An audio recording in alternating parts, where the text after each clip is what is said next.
নিশ্চয় তৃষ্ণা সুপ্ৰভাত।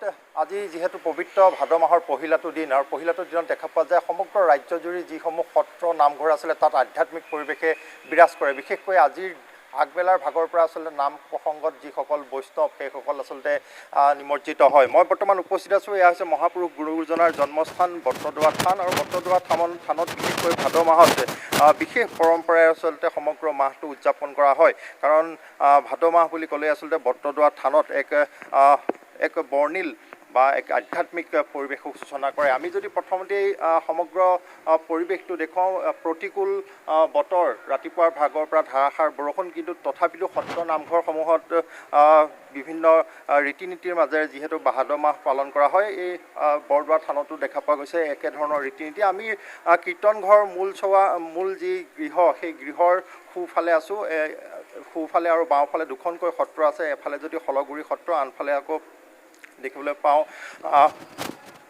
বেলেগ এখন সত্ৰ, যি দুখন সত্ৰত আচলতে আয়তীসকলে পৃথকে নাম প্ৰসংগ কৰে। তাৰপাছতে আচলতে নাম প্ৰসংগ কৰি শেষ হোৱাৰ পাছত মূল যি কীৰ্তনঘৰ, সেই কীৰ্তনঘৰত আহি একেলগে নাম প্ৰসংগ কৰে। ইতিমধ্যে দেখা পোৱা গৈছে যে আয়তীসকল লাহে লাহে আহিছে আৰু ভাদ মাহ বুলি ক'লে বৰদোৱাৰ যি নামঘৰ, সেই নামঘৰত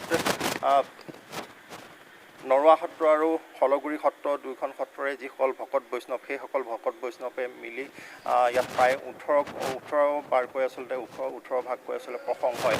আমি কীৰ্তনঘৰৰ ভিতৰ ওচৰৰ পৰিৱেশ দেখুৱাইছোঁ। ইতিমধ্যে আয়তীসকল আহিছে। যিহেতু ভাদ মাহৰ আজি পহিলা দিন, আয়তীসকলৰ মনো আচলতে থৌকিবাথৌ, কাৰণ সমগ্ৰ বছৰটো ইয়াতে আহি তেখেতসকলে নাম ডাকিব আৰু হৰিনামত নিমজ্জিত হ'ব। সমগ্ৰ পৰিৱেশ ইতিমধ্যে হৰিনামৰ ধ্বনিৰে পুৱাৰ ভাগৰ পৰা গুঞ্জৰিত হৈ আছে। গতিকে বৰদোৱাৰ যি কীৰ্তনঘৰ, সেই কীৰ্তনঘৰত ইতিমধ্যে দেখা পোৱা গৈছে যিসকল গোপিনী আছিলে, সেই গোপিনীসকল আহিছে আৰু হৰিনামত নিমজ্জিত হোৱাৰ প্ৰায় ইতিমধ্যেই আৰম্ভ কৰিছে। আমি সমগ্ৰ দিনটোৰ পৰিৱেশ দেখুৱাই যোৱাৰ চেষ্টা কৰিম, কাৰণ মহাপুৰুষ গুৰুজনাৰ যি আদৰ্শ, যি ৰীতি নীতি, যি বৈষ্ণৱ পন্থা সত্তা, সেইসমূহ এই ভাদ মাহতে আচলতে অতি সুন্দৰভাৱে আচলতে ৰাইজৰ আগত সকলোৱে আচলতে ইয়াত বোধগম্য হয় বা সকলোৱে জানিব পাৰে। আমি সমগ্ৰ নামঘৰ ভাগৰ ইতিমধ্যে পৰিৱেশটো দেখুৱাই আছোঁ। দুফালে দুখন সত্ৰ, এফালে যদি শলগুৰি সত্ৰ, আনফালে আমি আৰু এগৰাকী আছে।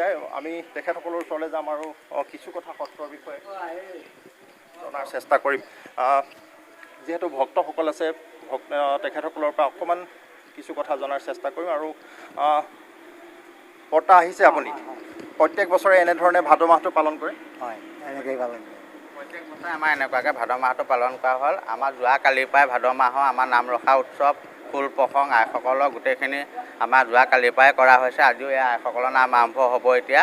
তাৰপিছতে আকৌ খোল প্ৰসংগ, আমি ৰাতিপুৱা নাম ডাকা পৰ্ব, সেইখিনি হৈ গৈছে।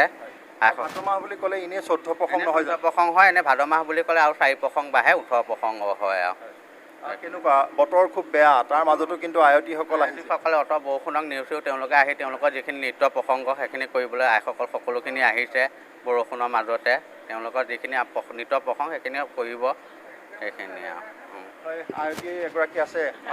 বৰমা, আপোনাৰ পৰা আজি এবাৰ ভাদ মাহৰ 1 তাৰিখ পৰিলে। তেখেতসকলে এতিয়া নাম কীৰ্তন কৰিবৰ কাৰণে তেওঁলোক আজি নাম গাবলৈ আহিছে। বতৰটো বেয়া, তথাপিও মানে গোপিনীসকল নহাকৈ থকা নাই, আহিছে আৰু নাম কীৰ্তন কৰিবৰ কাৰণে।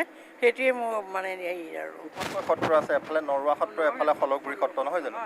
দুইখন সত্ৰতে পৃথকে প্ৰথমতে গোপিনীসকলে নাম ডাকে, তাৰপিছত একেলগে থাকে। মানে তেওঁলোকৰ বৰফাল বুলি কয়, আমাৰ পিনে সৰুফাল বুলি কয়। আৰু তেওঁলোকে এতিয়া আজি দুঠাইত হ'ব, আমাৰো এঠাইত হ'ব আজি।